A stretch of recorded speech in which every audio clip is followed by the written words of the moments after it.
Hello दोस्तों, स्वागत है आप सभी का अभ्यास पॉइंट के इस यूट्यूब चैनल पर। दोस्तों आज क्लास में हम बात करने वाले हैं क्लास 12th की सेकंड पोएम जिसका नाम है कीपिंग क्वाइट। इस पोएम में हम इसकी detail explanation, important question answers और कुछ हाइलाइट्स या कीवर्ड्स जो है उनका हम अध्ययन करने वाले हैं। चलिए शुरू करते हैं आज class. Poem number second, keeping quiet. सबसे पहले इसके ऑथर का नाम पैब्लो नेरूदा। ऑथर जो है उनका नाम है पैब्लो नेरूदा। इनका जन्म हुआ था 1901 और इसकी जो डेथ हुई थी वो थी 1973। Is the pen name of Neftali Ricardo Reyes Basoalto. ध्यान रखना, यहाँ पैब्लो नेरूदा जो है उनका वास्तविक नाम जो है वो है नेफ्टाली रिकार्डो रेआइज बेसाल्टो, और इनका पेन नेम है, जिस नाम से ये पोइम लिखा करते थे वो नाम है इनका Pablo Neruda. Who was born in the town of Parral in Chile। और पैब्लो नेरूदा का जन्म हुआ था कौन से कस्बे में? पैरल नामक कस्बे में इन चिली में। Neruda's poems are full of easily understood images. Neruda की जो कविताएं हैं वो कैसी है? फुल ऑफ इजीली अंडरस्टूड, वो आसानी से समझने वाली परिपूर्ण है और उसमें ऐसी इमेज बनाई गई है कि आपके काफ़ी आसानी से उनकी पोएम को समझा जा सकता है। Which make them no less beautiful. और इनकी जो पोएम्स है वो, इनकी पोएम जो है वो उनमें खूबसूरती जो है वो और ज़्यादा निकल के आती है। नो लेस ब्यूटीफुल मतलब इनकी खूबसूरती जो है उसको कम नहीं होने देती। He won the Nobel prize for literature, और इन्हें लिटरेचर के क्षेत्र में नोबेल प्राइज़ भी मिला था in the year 1971। In this poem Neruda talks about the necessity of quiet introspection.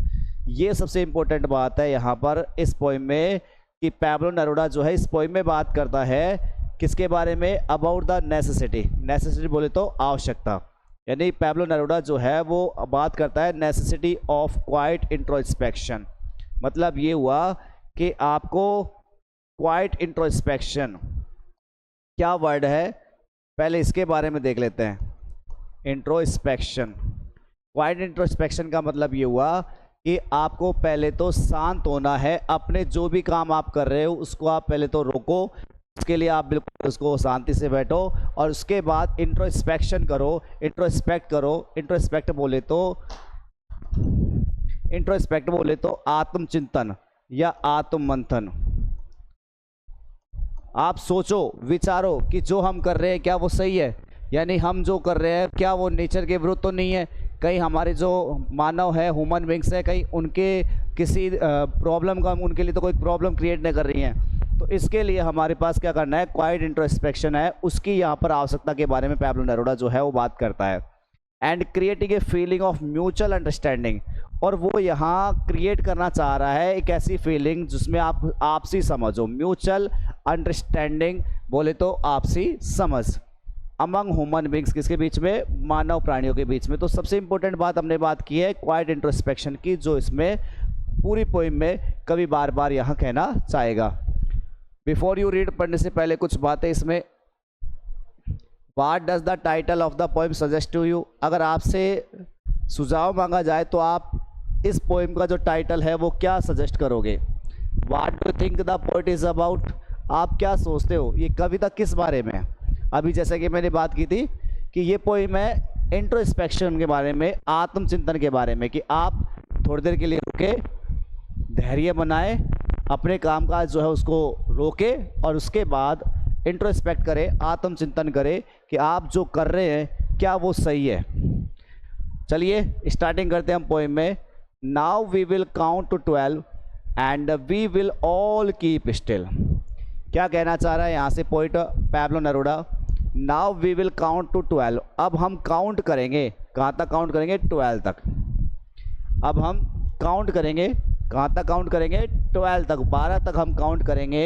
And we will keep still, और हम 12 तक काउंट करने के बाद कैसे रहेंगे? बिल्कुल स्टिल रहेंगे, क्वाइट रहेंगे, शांत रहेंगे। बिल्कुल हमें बिना कोई जो चीज़ है सब कुछ बंद कर देंगे, बिल्कुल शांति से हम यहाँ बैठेंगे। Now we will count to 12। अब यहाँ 12 की बारे में ही बात क्यों की जा रही है? सबसे पहले हो सकता है कवि का यहाँ मतलब 12 आवर से हो, क्योंकि आपको पता है एक क्लॉक जो होती है उसमें 12 घंटे बजते हैं, तो पूरे समय पर शांत रहने के लिए 12 घंटे की बात की जा रही है, या फिर हो सकता है कि यहाँ 12 मंथ्स के बारे में बात की जा रही हो। तो इसीलिए यहाँ ऑथर ने या पोइट ने जो बात की है वो काउंट करने के लिए कितने तक की है, 12 तक, 12 तक। और तब तक हम बिल्कुल कैसे हो जाएंगे, क्वाइट हो जाएंगे, शांत हो जाएंगे। अगर ऐसा होता है तो क्या होगा, 4 once on the face of the earth, let's not speak in any language। 4 once लेकर कहता है एक बार के लिए, 4 once एक बार के लिए, on the face of the earth, इस पृथ्वी की जो सतह है उस पर, let's not speak any language, आप किसी भी भाषा में बोलो मत। लेट्स नॉट स्पीक, मत बोलो, इन एनी लैंग्वेज, किसी भी भाषा में। इस धरती की सतह पर, इस पृथ्वी की सतह पर एक बार के लिए आप किसी भी लैंग्वेज में मत बोलो। क्योंकि आपको पता है जब भी आप कोई भी भाषा में बोलते हो तो हो सकता है कि आपने जो कहा उसका गलत मीनिंग सामने वाला ले रहा। इससे अच्छा है कि आप शांत रहे और एक बार सोचे कि जो हम सामने वाले के लिए देख रहे हैं क्या हमारे लिए उचित है या नहीं है। तो इसके लिए यहाँ से बोलता है कि हमारा लेखक कि आप किसी भी लैंग्वेज में, इन एनी लैंग्वेज, किसी भी लैंग्वेज में आप लेट्स नॉट स्पीक मत बोलो। और पहली बार ऐसा करो, लेट्स स्टॉप फॉर 1 सेकेंड, आगे कहता है लेखक कि आप एक क्षण के लिए स्टॉप कर दे, रोक दे। किसको रोक दे, and not move your over arms so much, और आप अपने जो आर्म्स है, अपने जो ये आर्म्स है इसको आप चलाओ मत। यानी कि ये कह रहा है कि आप कोई काम मत करो, आप जो काम कर रहे हैं ना वो बंद कर दो। अभी कुछ समय के लिए, 1 सेकंड के लिए आप अपने जो ये काम कर रहे हो, आप अपने जो आर्म्स चला रहे हो, इन आर्म्स को आप मूव मत करें, चलाइए मत। कहने का मतलब आप अपने कार्य को कुछ समय के लिए रोक देवे, कुछ ना करें। अगर ऐसा होता है तो it would be an exotic movement, it would be an exotic movement without rush, without engines, we would all be together in a sudden strangeness. अगर ऐसा होता है कि आप कुछ समय के लिए अपने हाथ पैरों को नहीं चलाते, आप कार्य नहीं करते, आप जो है किसी भी भाषा में बात नहीं करते, तो अगर ऐसा होता है तो it would be an exotic moment, ये एक बहुत असाधारण क्षण होगा। क्या होगा, एक ये बहुत असाधारण सा क्षण होगा जिस समय पर कोई भी क्या नहीं होगी, विदाउट रश, बिना कोई भाग दौड़ के, उस समय पर कोई भी क्या नहीं रहेगी, भाग दौड़ नहीं चलेगी, आप सभी शांत बैठेंगे। ये इतनी जो भाग दौड़ हम मचाते रहते हैं अपने कार्य के लिए, सब कुछ खत्म हो जाएगी विदाउट इंजन्स। और कोई भी जो इंजन है, कोई भी जो साधन है वो साधन नहीं चलेंगे, इंजन वाले जो साधन है वो नहीं चलेंगे, अर्थात कोई भी गाड़ियाँ नहीं चलेगी, ना ट्रेन चलेगी, ना बसें चलेंगी, कुछ नहीं चलेगा। We would all be together, और हम सभी क्या होंगे, साथ साथ होंगे, टुगेदर होंगे, हम सभी बिल्कुल साथ साथ रहेंगे। कोई उस समय पर आगे पीछे नहीं होगा, हम सभी साथ साथ बैठेंगे। और उस समय पर क्या होगी, इन ए सडन स्ट्रेंजनेस। स्ट्रेंजनेस का मतलब यहाँ क्वाइटनेस से है, शांतिपन से है, कि उस समय पर बिल्कुल एक अजीब सी शांति जो है वो चारों तरफ छा जाएगी। एक बिल्कुल सडन, एक बिल्कुल अचानक से जो एक क्वाइटनेस है, शांति जो है पूरे माहौल में छा जाएगी। अगर ऐसा होता है तो कैसा, हमने बता दिया, आप कोई काम ना करे, किसी भी लैंग्वेज में बात ना करे, और सारे इंजन जो है वो रोक दे, भाग दौड़ सारी ख़त्म हो जाएगी और सभी साथ साथ होंगे, और पूरे इस दुनिया में एक शांति का जो एक माहौल है वो बन जाएगा। आगे कहता है यहाँ से, fisherman in the cold sea would not harm whales and the man gathering salt would look at his hurt hands. क्या कह रहा है इन पंक्तियों में, इन पंक्तियों में कहता है कि भाई जब आप अपने काम करना बंद कर दोगे तो ऐसी कंडीशन में जो फिशरमैन है, फिशरमैन बोले तो मछुआरे, ऐसी कंडीशन में जो फिशरमैन है इन द कोल्ड सी, जो ठंडे प्रदेशों में, ठंडे समुद्रों में क्या करते रहते हैं, मछली पकड़ने का काम करते हैं। फिशरमैन का काम यही है कि मछली पकड़ना। तो जो फिशरमैन है, मछुआरे जो है, जो मछली पकड़ने का काम करते हैं, वो भी क्या करेंगे, वुड नॉट हार्म वेल्स, वो नुकसान नहीं पहुंचाएंगे। किसको, वेल को। वेल क्या है, मछली का नाम है। वेल मछली की बात हो रही है कि वेल मछली जो है उसको वो कोई हार्म नहीं पहुंचाएंगे, कोई नुकसान नहीं पहुंचाएंगे, क्योंकि सब शांति से रहेंगे। आराम से बैठेंगे, सोचेंगे, विचारेंगे कि जो हम कर रहे हैं क्या वो ठीक है, उचित है। तो इस वजह से मछुआरे जो है, जो समुद्री प्रदेशों में होते हैं, ठंडे प्रदेशों में होते हैं, वो क्या करेंगे, व्हेल मछली को कोई नुकसान नहीं पहुंचाएंगे। आगे कहता है and the man gathering salt, और बात कर रहा है उन आदमियों की जो क्या करते रहते हैं, गैदरिंग साल्ट, नमक इकट्ठा करते रहते हैं। और जब नमक इकट्ठा करते हैं तो वो अपने हाथों की तरफ भी नहीं देख पाते, अपने पैरों की तरफ भी वो देख नहीं पाते कि उनके हाथ पैर जो है कितने ज़्यादा कट जाते हैं। तो अब जब वो बिल्कुल शांत हो जाएंगे तो उस समय पर द मैन, वो आदमी, गैदरिंग साल्ट, जो कि नमक इकट्ठा करते रहते हैं, वुड लुक, वो देखेंगे, किसको देखेंगे, एट इज हर्ट हैंड्स, उसके उन चोट लगे हुए हाथों को देखेंगे, उनके उन कटे हुए हाथों को देखेंगे कि जो नमक की वजह से उनके हाथ जो है वो कितने ज़्यादा कट चुके हैं। उन हाथों को वो देख पाएंगे जब उनके पास में समय होगा, जब वो बैठेंगे, अपना एक जगह रुकेंगे और इंट्रोस्पेक्ट करेंगे, अवलोकन करेंगे कि जो कुछ हम कर रहे हैं क्या उनसे हमारा सब कुछ भला हो रहा है। आगे बात करते हैं। नेक्स्ट है those who prepare green wars with gas, wars with fire, victory with no survivors, would put on clean clothes and walk about with their brothers in the shade doing nothing। क्या कहता है, those, वो लोग, who prepare, जो तैयार रहते हैं, किसके लिए तैयार रहते हैं, ग्रीन वॉर्स, यानी हरे, ग्रीन मतलब हरा, वॉर्स मतलब युद्ध, हरे युद्ध का मतलब ये हुआ जो पर्यावरण के विरुद्ध युद्ध छेड़ने का प्रयास करते हैं, जो पर्यावरण को ख़त्म करने का प्रयास करते हैं, पेड़ पौधों को हटाने का प्रयास करते हैं, उन लोगों के बारे में बात हो रही है। वो लोग वार्स विद गैस, जो गैस से लड़ाई झगड़ा करते हैं, जिनसे गैस से युद्ध होता है, उन लोगों के बारे में बात हो रही है। और वो लोग वार्स विद फायर, जो फायर मतलब आग, आग से युद्ध लड़ते हैं, मतलब गोला बारूद चलाते हैं, उन सभी लोगों के बारे में बात हो रही है कि वो लोग जो ग्रीन वॉर के लिए, हरियाली के विरुद्ध युद्ध छेड़ने के लिए तैयार रहते हैं। गैस यानी कि जो आपको पता है गैसों से जो युद्ध लड़ा जाता है, हानिकारक जो गैसेज होती है, उनके लिए युद्ध के लिए तैयार रहते हैं, या फिर गोला बारूद के युद्ध के लिए तैयार रहते हैं। ये लोग ऐसे हैं। विक्ट्री विथ नो सर्वाइवर्स, ये लोग ऐसे हैं कि जब कोई इस दुनिया में सर्वाइव नहीं करेगा ना, बचेगा ही नहीं। सर्वाइवर मतलब जीवित लोग, सर्वाइवर मीन्स जीवित लोग। ये लोग ऐसे हैं कि जब इस दुनिया में कोई जीवित लोग नहीं बचेगा ना, तब इस चीज़ को क्या मानते हैं, विक्ट्री मानते हैं, विजय मानते हैं। ये लोग ऐसा सोचते हैं कि भाई जब दुनिया में कोई बचेगा ही नहीं तब विजय प्राप्त हो जाएगी।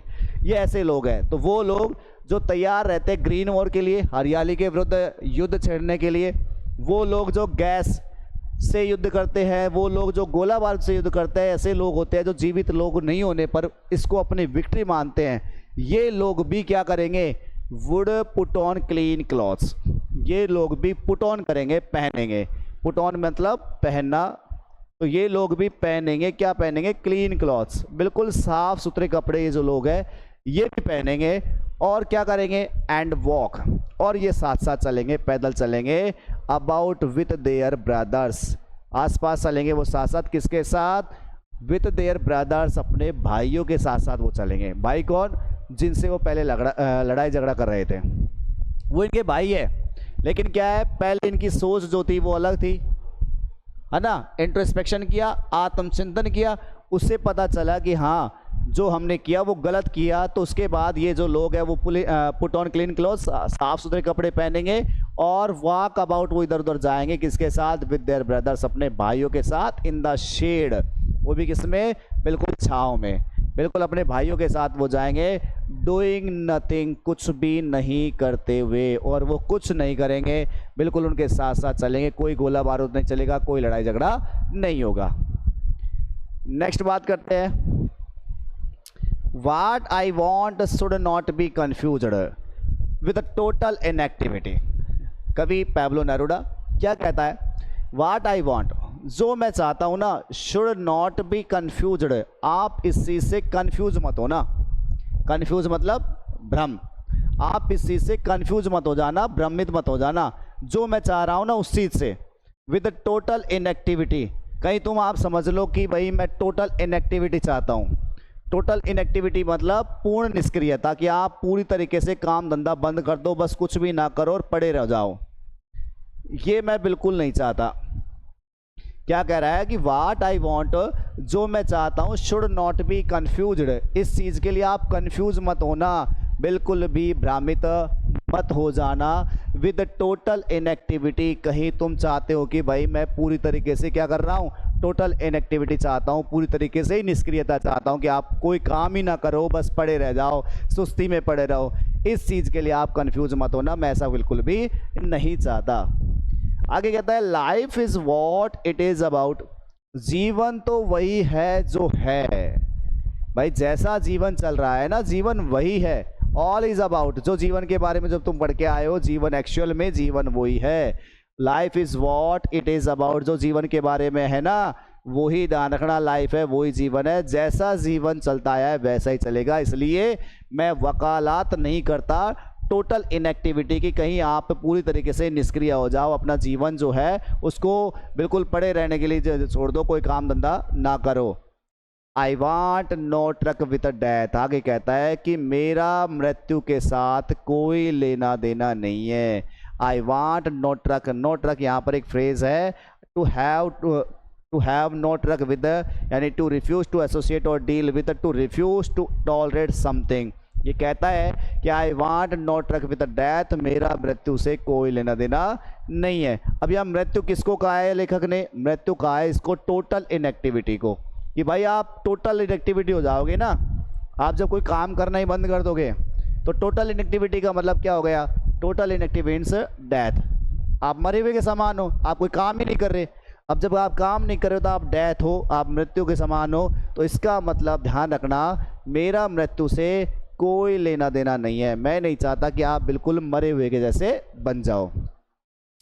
आगे कहता है लेखक, if we were not so single minded about keeping our lives moving and for once could do nothing, perhaps the huge silence might interrupt this sadness of never understanding ourselves and of threatening ourselves with death। क्या कहता है, if we were not so single minded, अगर हम क्या नहीं हो, single minded नहीं हो। सिंगल माइंडेड का मतलब ये हुआ कि हम एक ही सोच रखते हैं।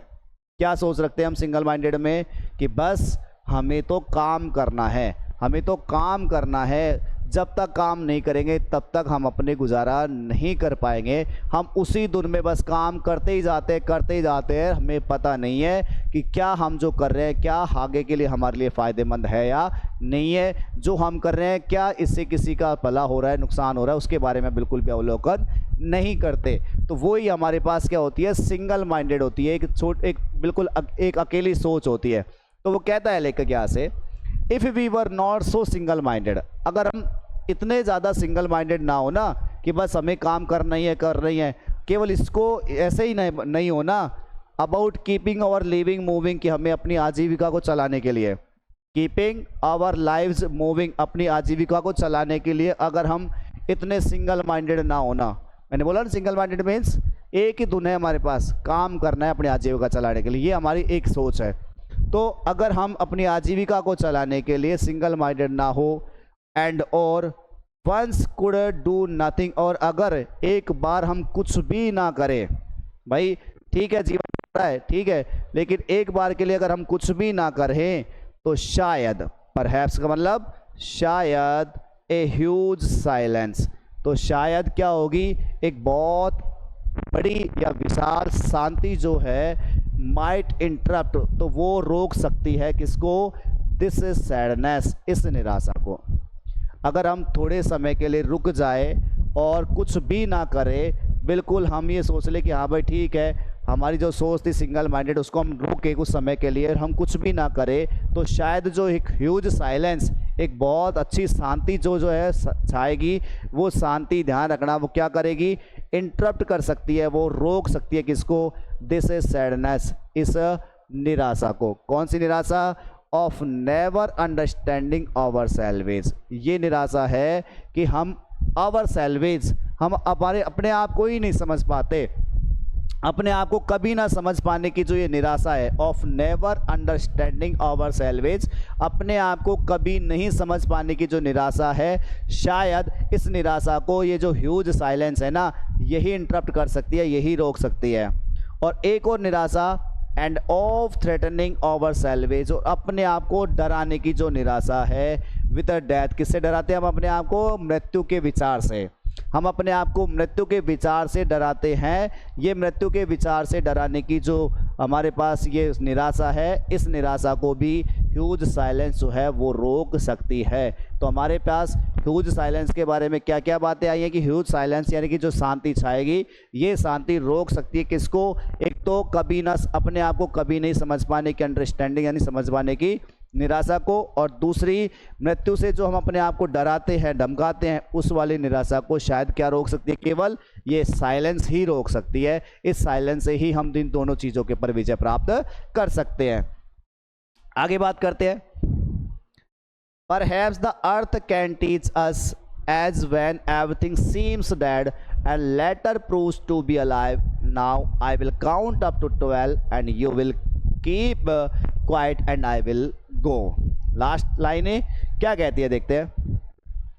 Perhaps, शायद the earth can teach us, शायद जो ये पृथ्वी है ना ये हमें सिखा सकती है।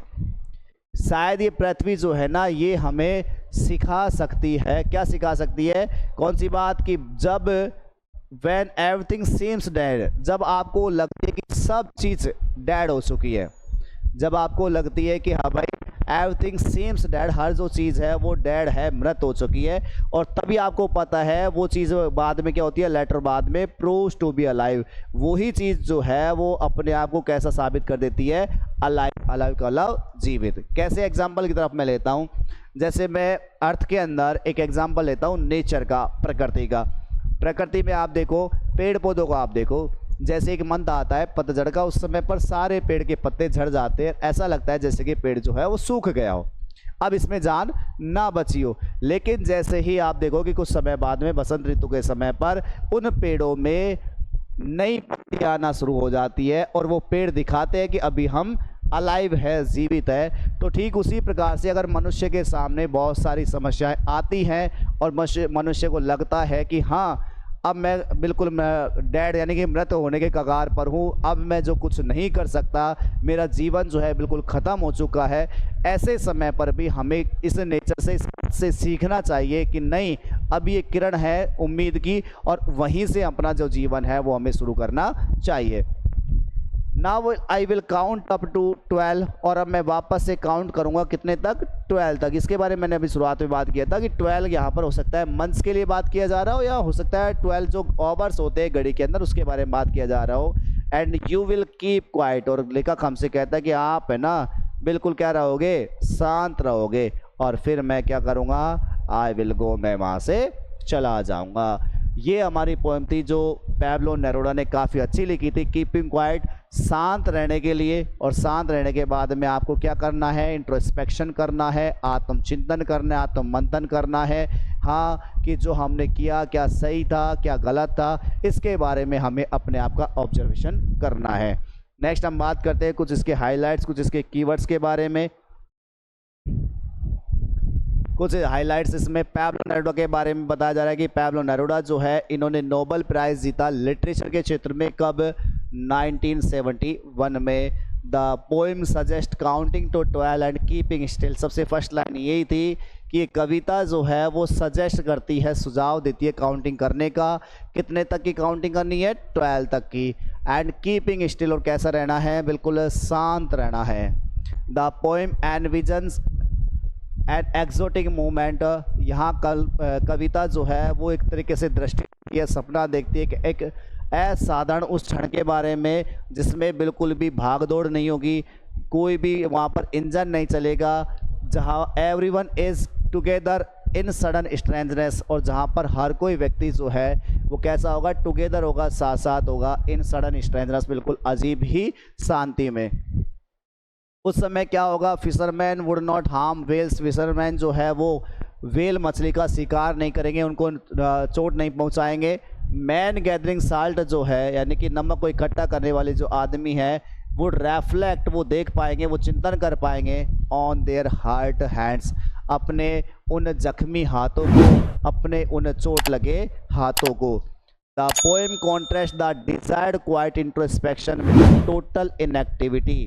यहाँ कविता में कॉन्ट्रास्ट यानी विरोधाभासी का यूज़ किया गया है। विरोधाभासी करता है, विरोध प्रकट करता है, एक तरीके से तुलना करता है किसकी, द डिजायर क्वाइट इंट्रोस्पेक्शन की, यानी कि कवि जो चाहता है क्या करना, इंट्रोस्पेक्शन, बिल्कुल शांति से आत्मचिंतन करना। इसकी तुलना, इसको विरोध है, इसका विपरीत चीज़ है क्या, टोटल इनएक्टिविटी यानी पूरी तरीके से निष्क्रियता। ऐसा बिल्कुल नहीं है कि कवि जो है वो टोटल इनएक्टिविटी चाहता हो, ये बिल्कुल नहीं है इसमें। वो तो क्या चाहता है, quiet introspection.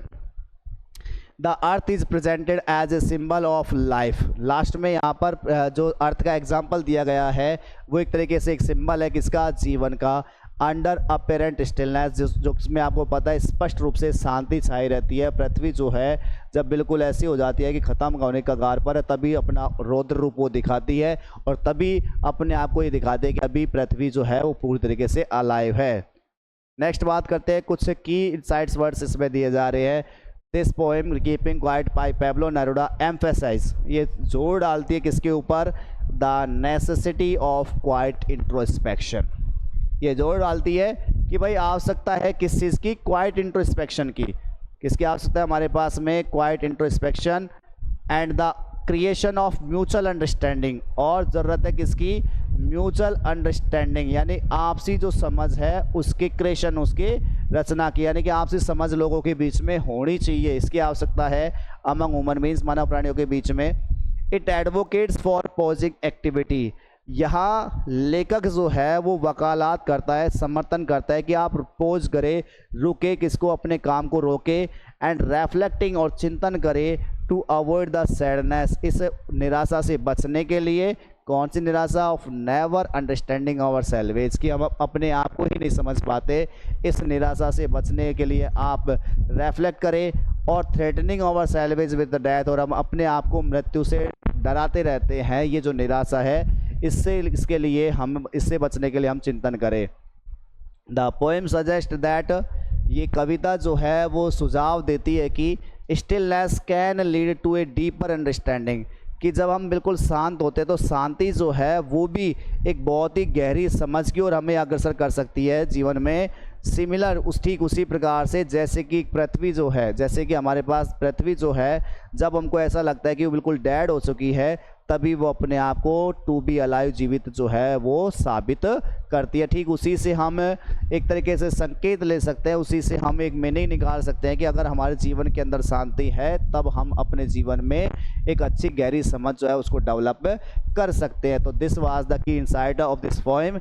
Now let's discuss about the question answer of this poem.